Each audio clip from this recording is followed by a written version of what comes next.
We got Anomaly with us. I just want to start with talking about how many shows you guys have played together. Maybe a brief story about how you guys met, how you started playing, and some of the influences that affect like what you guys play and what you do. I guess. Do you want to start, Jamie? Yeah, Oh, Jamie, sure. go ahead.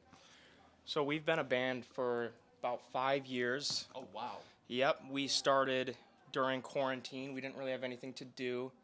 And I got into playing the guitar, and Gabe was already a very good, music person with like bass. And I had known Gabe from middle school band.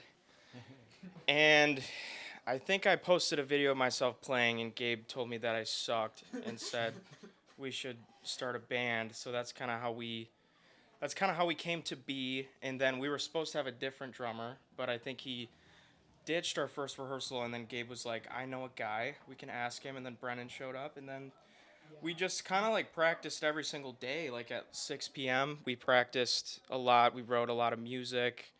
We played a lot of shows. And then, we've kind of cycled through like a lot of like different music scenes around Bay City. And then here in Lansing, we had a cool stretch where we played a bunch of house shows, and it's cool to be back here in Lansing too. And we've got this guy Keaton here. He started playing with us about 2 years ago as another guitarist. So we love life. We love music. It's really good. Brendan and I had been playing together since I think we were like 13 or 12, somewhere around there. Yeah, yeah, that that's close enough. So I think you watched that. So- so we had started playing then, and then yeah, I'd met Jamie, but I think Brendan and I kind of always wanted to start like a band or something. It was kind of perfect that Jamie had started playing guitar, I guess at the time he did. And then Keaton and I worked at Barnes and Noble during high school together. And then like we just talked about music a lot. And then there was a time where like Jamie was away for a couple months, so we just brought Keaton in. So that's kind of the extra lore, hidden knowledge. Yeah. Those who know. So you guys have kind of done the house show circuit then. Yeah. You guys are pretty okay. So that's a different than the other two bands who are playing because they've only had a few house shows under their belt. So I guess this is a great question for you guys. It's like, what's like the craziest shit you've seen at a house show?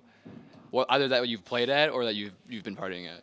Okay, so I'll say a couple things, but first of all, we did play a house show where the floor was literally caving in, like people were jumping up and down and moshing, and we were like so worried that the floor was going to cave in. Literally nobody gave a fuck. The people so living there weren't even there. But that was pretty interesting. That was a fun one. It was a show with like a bunch of like really screamy like Midwest emo like crust. It was so cool. That was a cool one. Do you have one? Another one we played in Lansing, like a house show. It was in a basement. I think it was at the same house, but a different show in that basement. And it was so like dusty because they hadn't like sweep the floor or anything. So when people were moshing, it was like kicking up dust. Yeah, it was kind of cool though. It was like almost the same size as the dungeon. I think it was pretty cool. Do you either of you guys have one? You said you had two. I was at the second. Should I share the BMO story? That's not like a That's house not a house show. show. What That's should a I share it? Well, which one? Go ahead, Yeah, Nelson speak knows. up. They'll just cut it out now. Okay, so when we were 16, we played a show with these really, really heavy metal bands. It was our first show. It was our first show, was it? Oh my it was our god, first what show. the fuck? First public show. So it was this scene called the Bay City Sludge, long gone, but these guys were fucking crazy.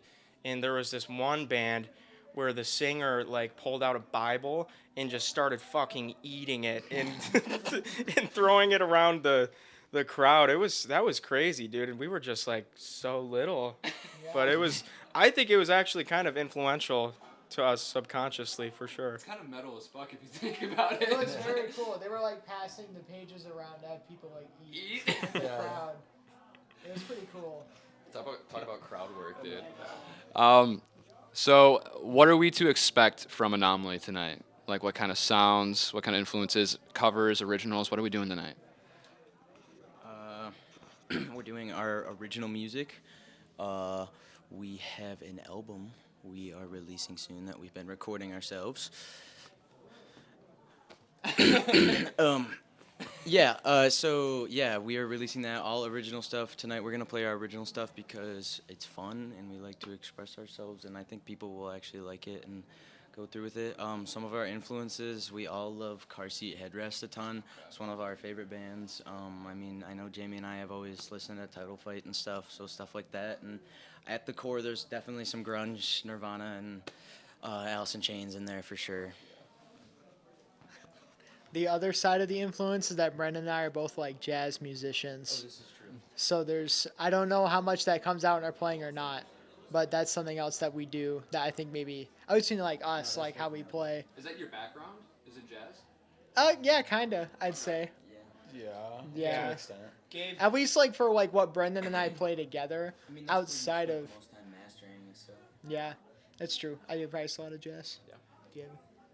Gabe has also taught me like a lot of jazz shit too. That has kind of helped me see music in a different light and write music in a different way. I'm not really like a jazz performer. I'm more of like a jazz viewer. I would love to get into it, but I think jazz is a really good way to kind of see music from this standpoint of what jazz is, and then like take what you know from that and then apply it to anything you do with music. I think it's a really good thing to know for sure. Yeah, I feel like jazz gives you like this omniscient view of like music, and you can kind of pick and pull from it and use it in like whatever genre you want. So last thing that we'll end the interview on this 15-second, just like a quick little elevator pitch. Why should someone skip the bar or another party and come see Anomaly at the Dungeon tonight? We only have 50 because we kick ass. All of us, and it's fun. Support live and local music. Spoon. Do we each have a 15-second one? Okay. Oh, yeah, I I think there's something really powerful about seeing a band do their original music that you've never heard before, that is their whole life and their whole shtick. I think that's like my favorite thing to do is see bands and see their live music. And we've worked really hard on our music, and we've worked really hard to perfect it and to record it. And it's just so much fun to play, and it's so much fun to see the crowd have fun with it and take it and interpret it their own way. And it's just like about like freedom and expressing yourself and just kind of enjoying life for a 30-minute set, you know? Yeah. And more than just the music is that there's just a excellent venues. There's gonna be people everywhere. We're all looking to have fun. We're all playing different kinds of music. We're all just having a good time. When I see live music, I like to watch them have fun, and we have fun on the stage. So Anomaly, they kick ass, they have fun, and it's art. Go support your local artists. Go support your local people. Also, album coming out soon. We'll probably do a review of that upcoming. So, right on, guys. Yeah. Hell yeah, guys.